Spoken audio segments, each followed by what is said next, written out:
ሰላም ጤና ይስጥልኝ የተወደዳችሁና ተከበራችሁ ክብራትና ክብራን አድማጭ ተመልካቾች በእያላችሁበት የዓለም ጥግ ሁሉ ሰላምታ ይድረሳችሁ። አድማጮቻችን ተመልካቾቻችን ለዛሬ ረፋድ ይመጥናችኋል ያልኳቸው ነጫጭር የአገር ቤት መረጃዎችን ማሰማችኋለሁ። ባሮ ሚዲያ ላይክ፣ ሼር፣ ሰብስክራይብ ያደረጋችሁ እነዚህ መረጃዎችንም እንድትከታተሉ በአክብሮት ጠይቃለሁ። ቀጥታ ወደ መረጃዎቹም አልፋለሁ። መረጃን ማስቀድምላችሁ የሮማ ሊቃነ ጳጳስ የቀብር ስነ ስርዓት ተከናውኗል። ጥቁር ሱፍ ጥቁር ከረባት ለብሳችሁ ኑ ሲባል ትራምፕ አለባበሱን አበላሽቷል ተብሏል። ትችትም ቀርቦባቸዋል። በትላንትናው ዕለት እንግዲህ በቀብር ስነ ስርዓት ላይ የበርካታ ሀገራት ፕሬዝዳንት ታዋቂ ሰዎች ተገኝተዋል። አንዳንድ የሀገር መሪዎችም ትራምፕን ላላማ ጨበጥ ወደ ኋላ ወደፊት ሲሉ የታዩበት ሁኔታ ነው ያለው። በተለይ የፈረንሳይ ፕሬዝዳንት በዚሁ ጉዳይ የካሜራ ሲሳይ የሆነበት ሁኔታ መኖሩንም ነው የተገለጸው። እንግዲህ አነጋጋሪ ንግግር እና ሰሞኑን በበርካታ የገበያ አውታር ሲነሱ የነበሩት ትራምፕ በአለባበስም እንግዲህ ተተችቷል። በሌላ መረጃ ህወሓት እውቅናዬ ካልተመለሰ አደገኛ ሁኔታ ሊከሰት ይችላል ብሏል። እኔ የእውቅናዬ ጉዳይ የምርጫ ቦርድ ጉዳይ ሳይሆን የፕሪቶሪያው ስምምነት ጉዳይ ነው ብሏል። ህወሓት እስካሁን የጠየቀው ጥያቄዎች እንግዲህ በፍጥነት እየተመለሰለት ይገኛል። ይሄም የሆነበት ዋናው ምክንያት አንደኛ በቂ ሰራዊት አለው፣ ሁለተኛ የወቅቱን የቀጠና ፖለቲካ ግምት ውስጥ አስገብቶ ነው እንግዲህ ጉዳዩን እያፋጠነ የሚገኘው። አድማጮቻችን የጊዜያዊ አስተዳደር ጉዳይም እንግዲህ እሱ በሚፈልገው ልክ ነው የተደረገው። አሁንም እንግዲህ እውቅናው ይሰጠዋል የሚሉ በርካቶች ሐሳባቸውን እየሰነዘሩ ይገኛሉ። ህወሓት እንግዲህ እውቅናው ከተመለሰ ንብረቱም እንደሚመለስ ስለሚያውቅ አሁን ግን የንብረቱን ጉዳይ ማንሳት ትቶ እውቅናውን ብቻ እየጠየቀ እንደሚገኝ ነው መረጃዎች እየወጡ የሚገኙ። ሌላው ሰሞኑን በኡጋንዳ ስብሰባ ላይ የነበሩት የአፍሪካ ጀነራሎች ስብሰባውን በትላንትናው ዕለት አጠናቋል። በሶማሊያ ያለው ጸጥታ ለማስከበር 8000 ወታደር ተጠይቋል። 20000 ወታደር እንግዲህ ያስፈልጋል ነው የተባለው።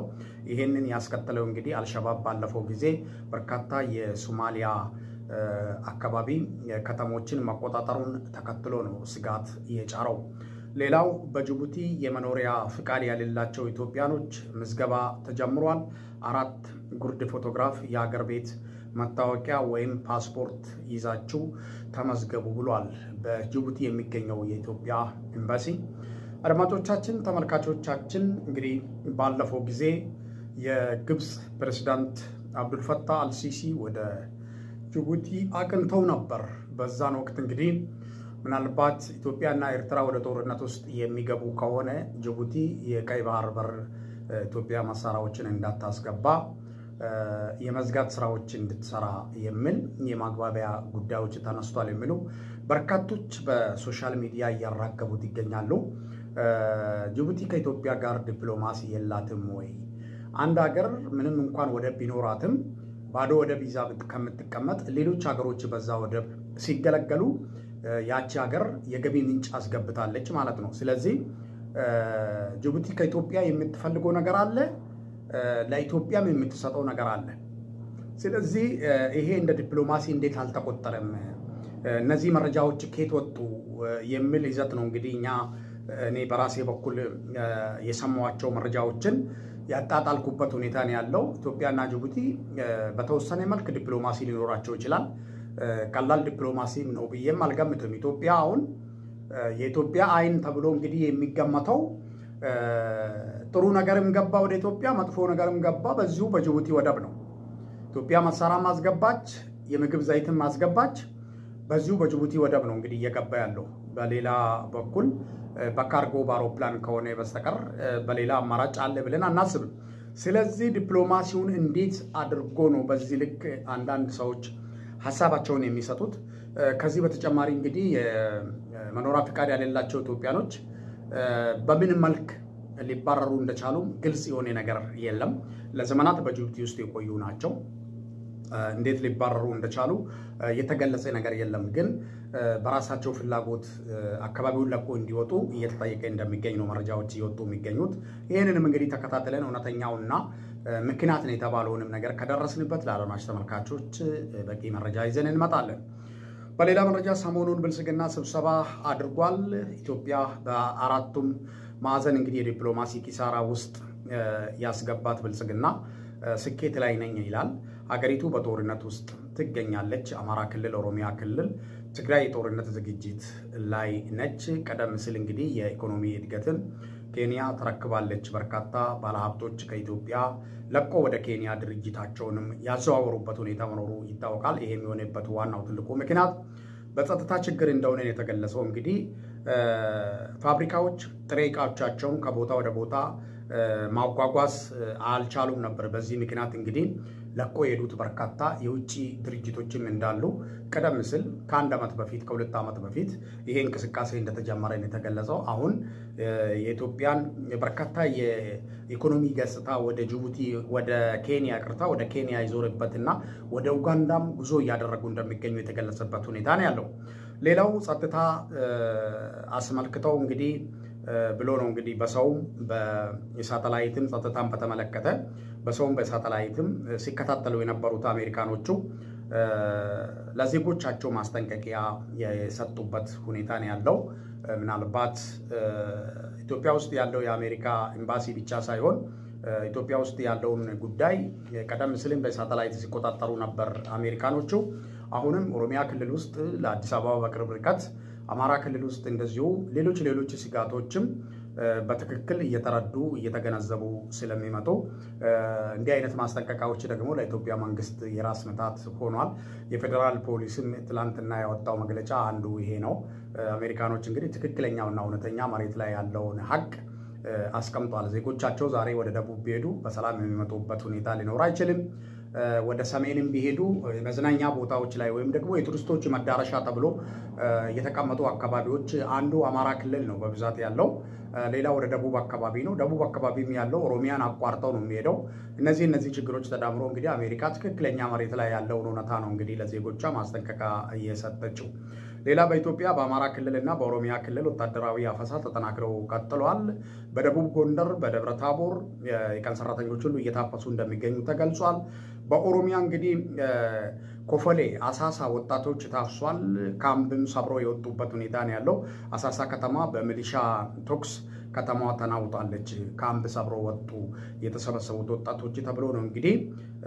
አማራ ክልልም ብናት አፈሳው አለ።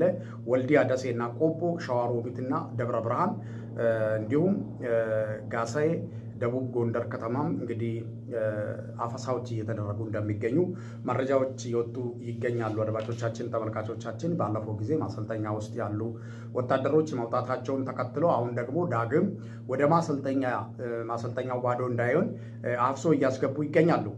ብልጽግና በአዳራሽ ውስጥ የሚፎክረው የጦርነት ምክክርና መሬት ላይ ሊተገበር አልቻለም። እንግዲህ ጦርነቱ በቆየ ቁጥር የሀገሪቱን ኢኮኖሚ በልቶታል። ከግል ባለሀብቶች እንግዲህ ገንዘብ እያፈላለጉ እንደሚገኙ ባለፈው ጊዜ በርካታ መረጃዎች እየወጡ ይገኛሉ።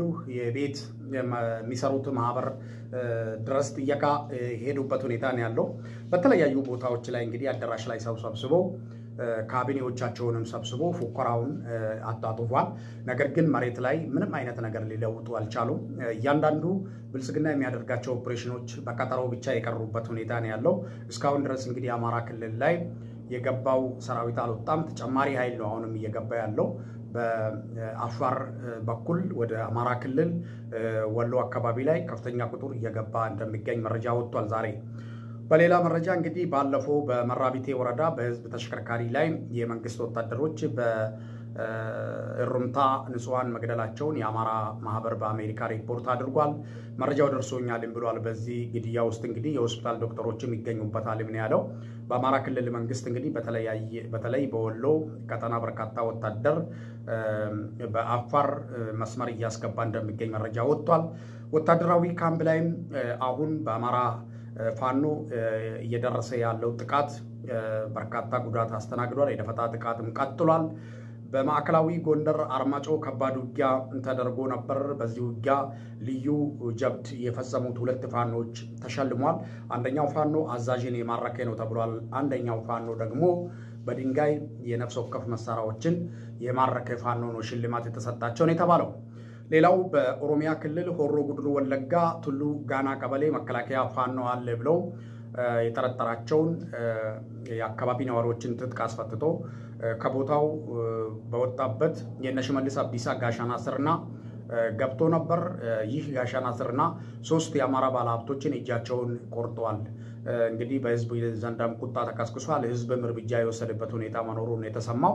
ይሄንን ጉዳይ መከላከያ ከሰማ በኋላ ለምን ገባችሁ ብሎ ሲጠይቃቸው ፋኖ አለ ብሎ ነው የገባ ነው ቢሉም እኛ ገብተን ፈትሸን ፋኖ አለመኖሩን አረጋግጠን የወጣ ነው በማለት መከላከያ እንደተበሳጨና እንደዚህ አይነት አሻጥር መኖሩን አላወቅንም ነበር በማለት የነሽመልስ አብዲሳ የግድያ ሴራን የኮነነበት ሁኔታ መኖሩን ከወለጋ አካባቢ የሚወጡ መረጃዎች ይጠቁማሉ። እንግዲህ ይሄ ነገር እንግዲህ መከላከያ እውነት እስካሁን የነሽመልስ አብዲሳ የሚሰሩትን ሴራ አላወቀም ወይስ እውነት ይሄ ነገር ለሱ እንግዳ ሆኖበት ነው የሚሉት በርካቶች ደግሞ ሐሳባቸውን ሰጥቷል።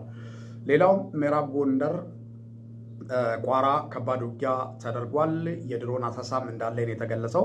መከላከያ ነው እንግዲህ መጀመሪያ የፋኖ ቀጠናዎችን ከበባ ያደረገው ተብሏል። ነገር ግን ፋኖ ማክቶ ያጸፋ መልስ ሰጥቷቸዋል። ሌላ ሰሜን ወሎ ጋሻና በወታደራዊ ካምፕ ላይ ጥቃት ደርሷል። ብልጽግና የሚመካባቸውን የሚሊሻ ካምፕ ላይ ነው እንግዲህ ጭልፊት ምናምን ተብሎ የሚጠሩት ሚሊሾች ላይ ነው ጉዳት የደረሰው። እንግዲህ በመሃል ሳይንትም የተገነባ ሆስፒታል ውስጥ አርፎ የነበሩት ሚሊሾች ላይ ከባድ የሆነ የደፈጣ ጥቃት ተፈጽሞባቸዋል። አድማጮቻችን፣ ተመልካቾቻችን መረጃዎች እነዚህን ይመስሉ ነበር። በተመሳሳይ ፕሮግራምና መርሃ ግብር በሌሎች የግንባር መረጃዎች እንገናኛለን።